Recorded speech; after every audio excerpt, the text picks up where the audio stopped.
Greetings and salutations, everyone. My name is Andrew Kirchhoff, and welcome to my YouTube channel. Today, I'm going to be talking about my top 16 tight end and quarterback rankings for Week 4 of the 2024 fantasy football season. Over the course of today's episode, I'm covering all topics related to these two positions, beginning with matchups, talking about which defenses are allowing the most fantasy points per game to opposing tight ends and quarterbacks so that we can identify the most advantageous matchup going into the given week. After which, I'll transition into talking about my top 16 standings at each individual position as I'll talk about these players and share statistics in order to justify their overall rankings. If you're looking for my thoughts on a specific player, travel down to the description. While you're down there, you can find timestamps. And if you have not yet already, be sure to subscribe because, again, we're making daily fantasy football content. I'm live streaming every single day. I will be live streaming after tonight's game. So for those of you interested and have any questions in regards to Week 4, be sure to swing on by. Thank you very much for all the support. Okay, so let's go ahead and begin by talking about the tight end position in regards to overall matchups. Thus far this season, we've accumulated the following statistics based on receiving statistics allowed against opposing tight ends. The Kansas City Chiefs, Ravens, Panthers, Rams, Saints are the most advantageous matchups as they are all allowing over 10 fantasy points per game thus far this season on average to opposing tight ends in a half PPR scoring format. So of course, we want to take advantage of these overall opportunities. For example, Dalton Kincaid taking on the Baltimore Ravens, or perhaps Mike Gesicki taking on the Carolina Panthers. But unfortunately, in some of these instances, we don't have great prospects to start. For example, I'm not going to fire up Jayden Hurts going up against the Kansas City Chiefs unless I'm in a very desperate situation.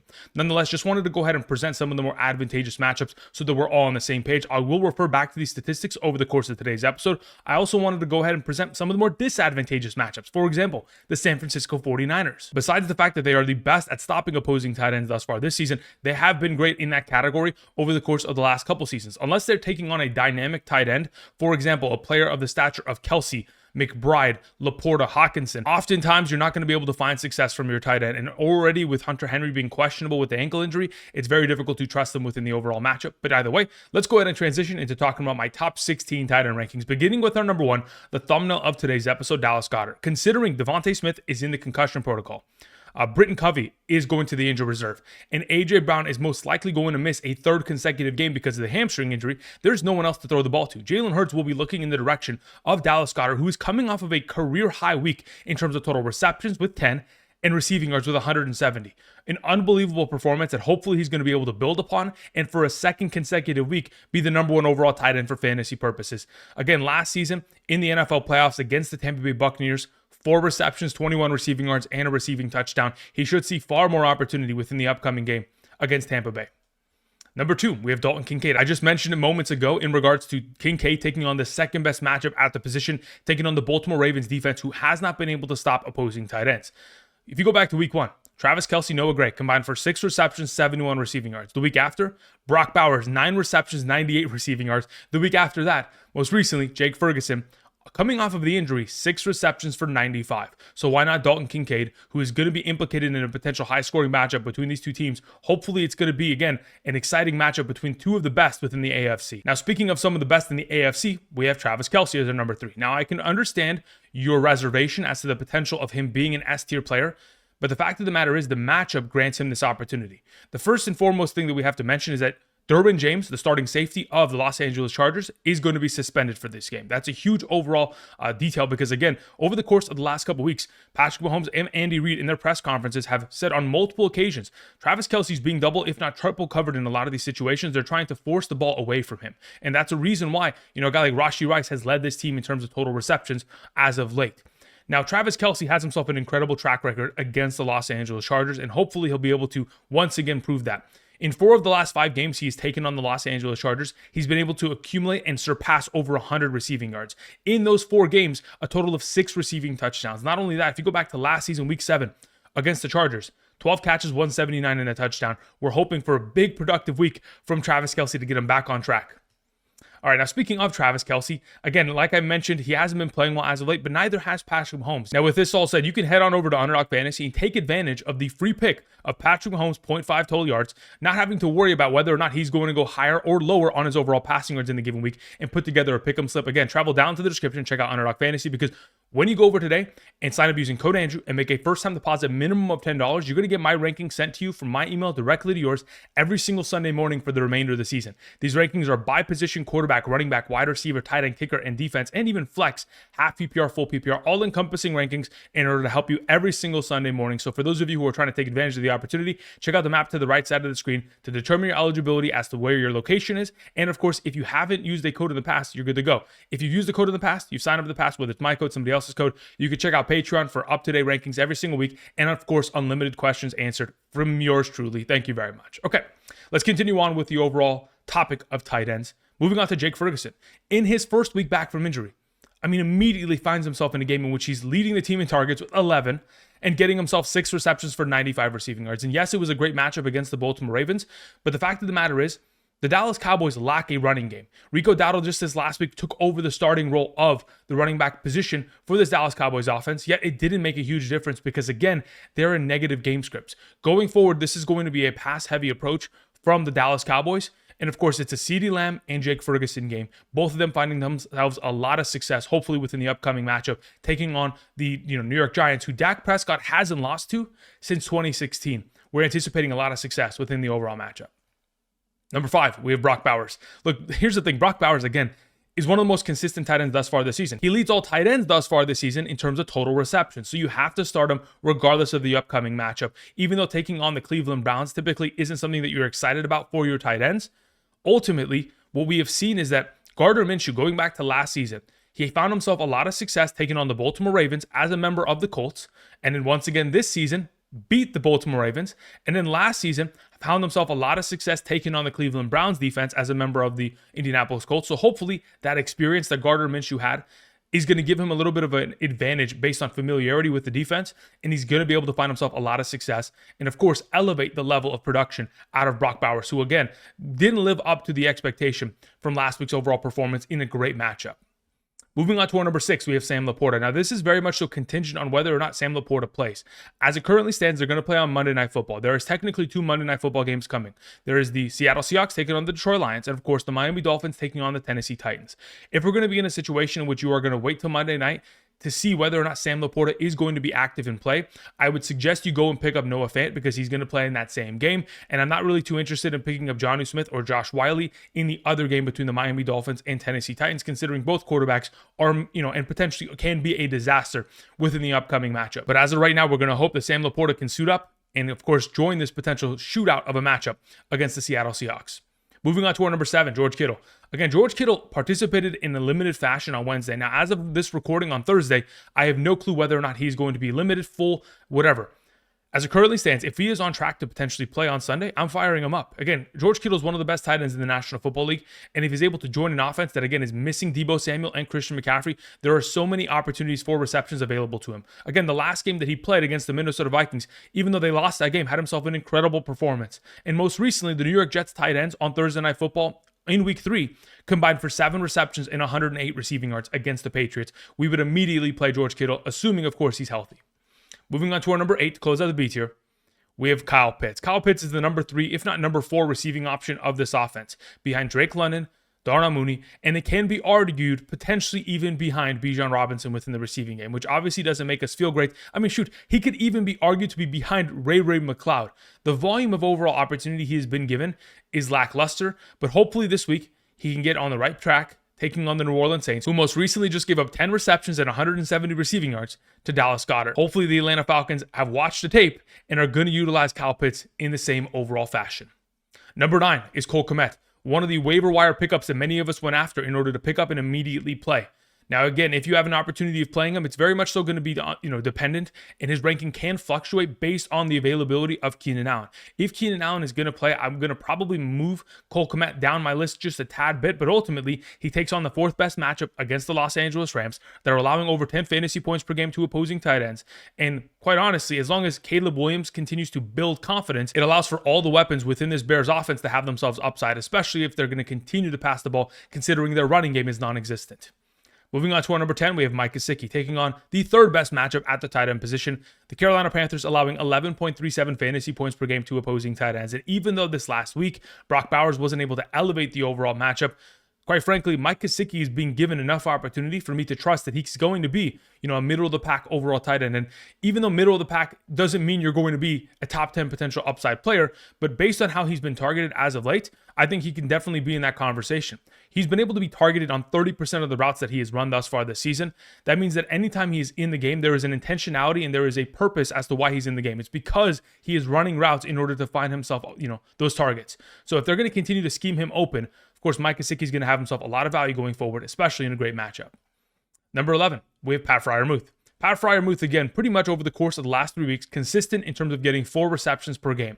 Now has an opportunity of taking on the 7th best matchup, taking on the Indianapolis Colts, allowing over 9.4 fantasy points per game. We're going to hope that this Colts defense that cannot stop a soul, whether it's on the ground, through the air, against opposing quarterbacks, against opposing tight ends, it doesn't matter. Hopefully, Pat Freiermuth finds himself a little bit more upside within the upcoming performance, especially considering Cole Kmet's coming off of a week of 10 receptions and 97 receiving yards against this defense.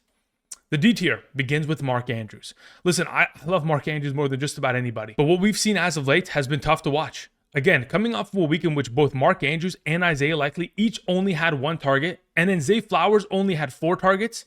I mean, again, the Baltimore Ravens scored 28 points, and they didn't use any of their receiving options. Lamar Jackson was 12 for 15 passing. But going into this upcoming weekend's matchup, taking on the Buffalo Bills, again, the 8th best matchup of the position, the expectation is that the passing game is going to have to lead this team to success. And hopefully Mark Andrews is going to wake up and find himself with an abundance of opportunity in order to help our fantasy teams within the upcoming matchup. Because again, the expectation is a negative game script for this upcoming team.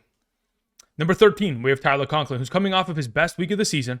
6 targets, 5 receptions, 93 receiving yards, and now has an opportunity taking on the 11th best matchup against the Denver Broncos. We know that Nathaniel Hackett, the former head coach of the Denver Broncos and now offensive coordinator of the New York Jets, still has a little bit of beef with the former organization, and obviously all the words that Sean Payton has said in the past. These teams have gone back and forth. Last season, of course, the New York Jets prevailed in the overall matchup, and they're going to do so once again, as they're going to be able to continue to dice up this defense. Aaron Rodgers has looked great, and as long as Tyler Conklin continues to be a primary target of his, he's going to be able to help pour it on to this defense. Number 14 is Isaiah Likely. So here's the thing.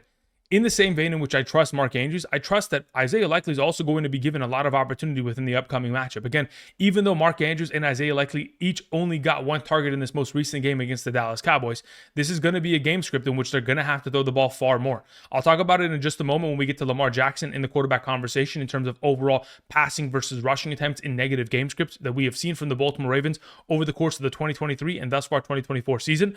But this is going to be a game in which Lamar's probably throwing the ball 35 plus times rather than that 26-27 range, which is typical in a positive game script. All right, we move on to our number 15, Zach Ertz. Look, Zach Ertz, typically a short yardage monster, considering the fact that there is no Austin Eckler. The hope would be that Zach Ertz gets himself more of a security blanket role within the upcoming matchup. As it currently stands, I mean, again, this is Cliff Kingsbury trying to get a revenge game against his former team. And of course, Zach Ertz is a former member of that Arizona Cardinals team. No bad blood, nothing of that exchange. But hopefully Cliff Kingsbury is able to light up the scoreboard. Again, this is expected to be the highest scoring game. And there's no surprise considering neither of these teams can play defense against opposing quarterbacks thus far this season on average. The final tight end I wanted to mention is Dalton Schultz. The fact of the matter is Dalton Schultz is going to be given more opportunity if, in fact, Tank Dell is going to miss. I got a report earlier this morning that Tank Dell is unlikely to play due to his current injury. So if, in fact, that is going to take place, Dalton Schultz now has an opportunity to step up, get himself more utilization within the receiving game, and, of course, deliver for fantasy purposes. Okay, let's move on to the quarterback conversation, beginning with matchups. Like I mentioned just moments ago, both the Washington Commanders and the Arizona Cardinals cannot stop opposing quarterbacks thus far this season.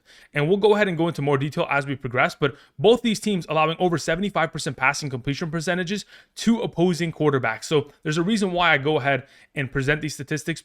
Obviously, we're trying to figure out which defenses are allowing the most passing yardage because, again, passing statistics really do give us an indicator as to the baseline of production from our quarterbacks. And if in fact they have the potential of mobility and getting yardage from their legs and of course getting fantasy points with their legs, then of course it's going to elevate their overall potential. But thus far this season on average, quarterbacks haven't done much in the passing game. It's really been the matter of rushing quarterbacks leading the way. And that's why we continue to prioritize them within our upcoming draft and of course rankings. Now let's go ahead and show some of the more disadvantageous matchups going into the given season. Of course, the Chicago Bears, look at that, against opposing quarterbacks, allowing only 2.59 fantasy points per game on average because of the volume of interceptions that they have had. Nonetheless, let's continue on and let's talk about our top 16 quarterback rankings, beginning with our number 1. Who would have guessed? Josh Allen. quite literally the greatest fantasy football quarterback of all time. I mentioned this in the offseason. It's going to continue to stay the course. This guy literally scored nearly 30 fantasy points in just the first half of that game. And just wait till you find more rushing touchdown upside. It's going to happen. One of these days, he's going to score 2 rushing touchdowns on top of the fact that he's going to have 2 passing touchdowns. It's going to be a glorious day to once again have Josh Allen within your lineup. I don't care that he takes on the Baltimore Ravens. Their defense has looked like, pedestrian at times this season. With the loss of a lot of their starters, loss of a lot of their, overall coaching staff, whether that be their DB's coach, whether that be their defensive coordinator, the Baltimore Ravens defense is no longer the threat that they used to be. Number 2, we have Kyler Murray taking on the Washington Commanders, quite literally the best matchup at the position. Not only is it the best matchup at quarterback, but it's also the best matchup at wide receiver. And considering he has Marvin Harrison and, of course, Michael Wilson at his disposal, they should be able to take advantage of this matchup. With Trey McBride missing, it does downgrade the overall potential of Kyler Murray, but then again, he always has rushing upside coming off a week of 5 rushes for 45 rushing yards. Let's move on to our number 3. To continue on with this overall conversation of this matchup, expected to be the highest scoring game of the overall week. The Arizona Cardinals taking on the Washington Commanders and Jayden Daniels, coming off of one of the greatest rookie performances of all time. 21 of 23 passing, a 91% passing completion percentage, completed 2 passing touchdowns, 250 yards, also gets himself rushing upside again. As long as he's going to continue to be a goal line threat, and going to have himself opportunity of scoring rushing touchdowns. Very similar to the same conversation that we have with Josh Allen and, of course, Jalen Hurts every single week. Jayden Daniels is in this conversation. The Arizona Cardinals thus far this season have allowed a 78.26% passing completion percentage to opposing quarterbacks. So Jayden Daniels is in a perfect position to succeed, especially with the Cliff Kingsbury revenge game. Moving on to our number 4, we have Lamar Jackson. Now, I referred to these statistics when we talked about Isaiah Likely and Mark Andrews earlier, but I wanted to go ahead and continue them as such. So when we talk about the negative game scripts of the Buffalo Bills in games in which they are losing and they have to throw the ball in order to come back, we have seen over the course of the last 2 seasons, 2023 and 2024, with Todd Monken as the offensive coordinator, whether it's in the regular season or in the postseason. In games in which they have winning efforts, they're throwing the ball 27 times per game and running the ball with their running backs 24 times per game. In losing efforts, they're throwing the ball 34 times per game with their quarterbacks and running the ball 16 times per game with their running backs. There's about a 7 to 8 passing attempt difference, whether or not you are in a positive or negative game script when we talk about the Baltimore Ravens. Again, they're coming off a week in which, again, he only had 12 passing completions, but 15 total passing attempts because they were up so early. And even though that was the case, Lamar Jackson's getting it done on the ground. Thus far this season, already has over 250 rushing yards, coming off a week in which he had 14 attempts for 87 and a touchdown. Either way, Lamar Jackson, an automatic start. And if it's going to be a negative game script, we have even more upside within the passing game and potential scrambles.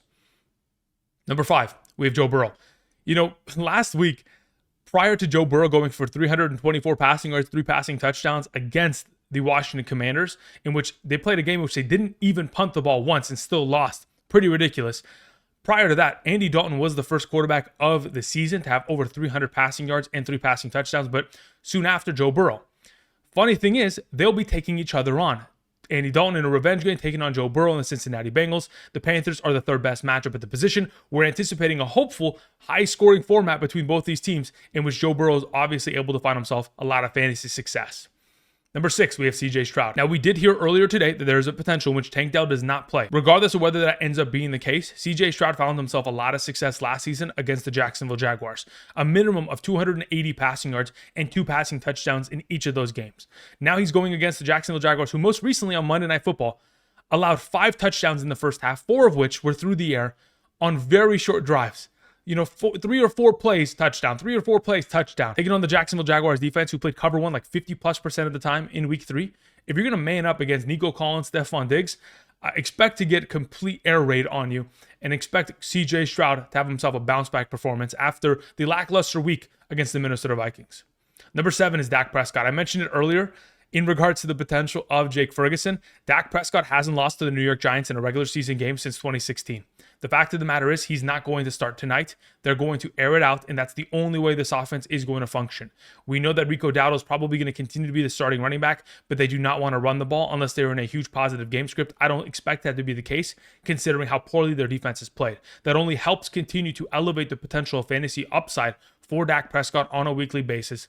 And regardless of whether or not his passing completion percentage is great or how many times he turned over the ball, it doesn't matter. As long as they're throwing the ball for the majority of this game, he is going to be fantasy relevant for all purposes.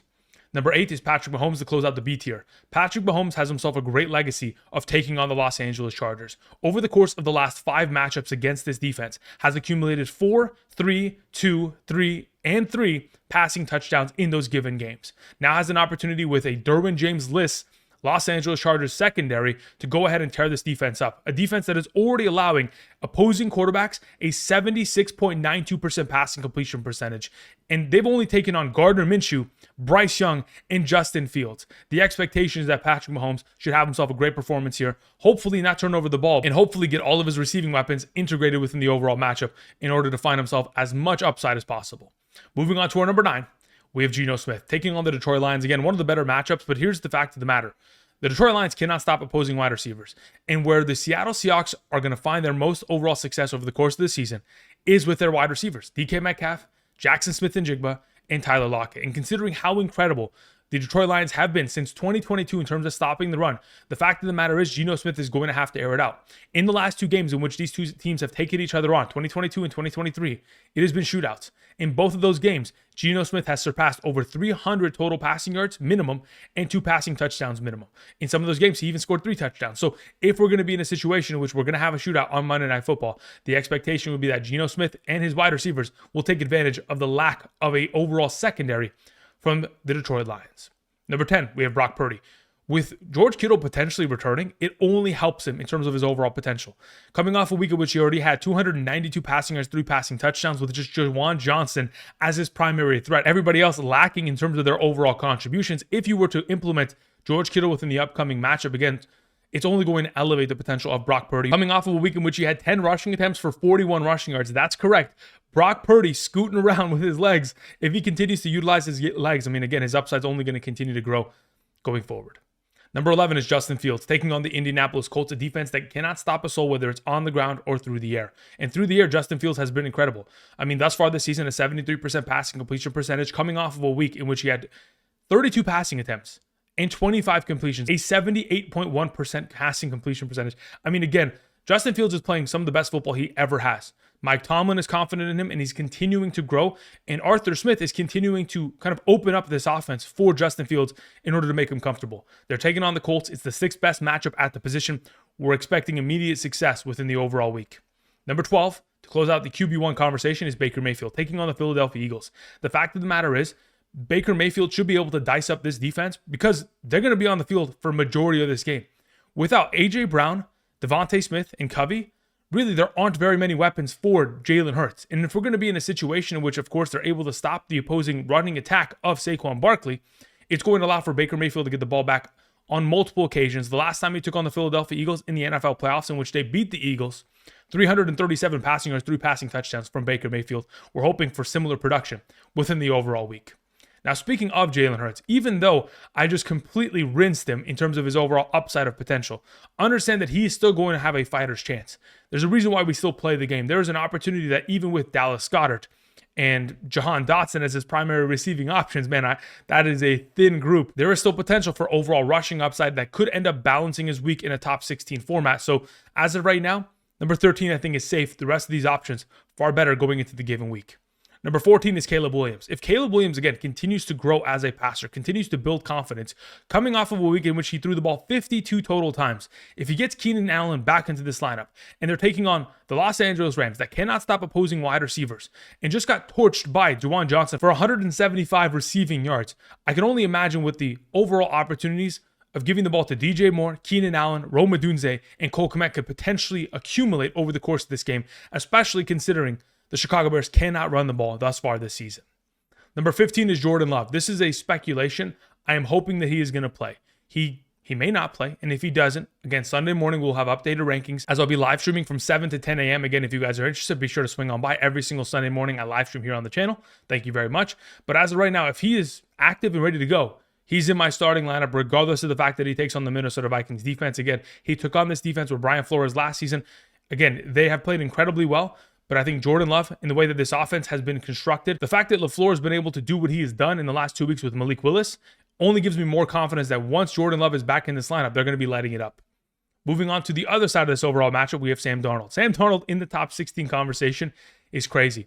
But the fact of the matter is he's getting the job done. He has 8 passing touchdowns thus far this season. And as long as he continues that hot streak of success, it doesn't matter what defense he's taking on. He has an opportunity of getting back Jordan Addison this week, which only continues to increase the potential for his firepower. All right, guys, that's going to cover it in regards to my top 16 tight end and quarterback rankings. Thank you, everybody, for watching. I'll be back again later tonight after the game in terms of live streaming here on the channel. Expect Hidden Gems to come out either tomorrow or Saturday morning. But either way, thank you, everybody, for watching. And until next time, I'll see you guys. Peace.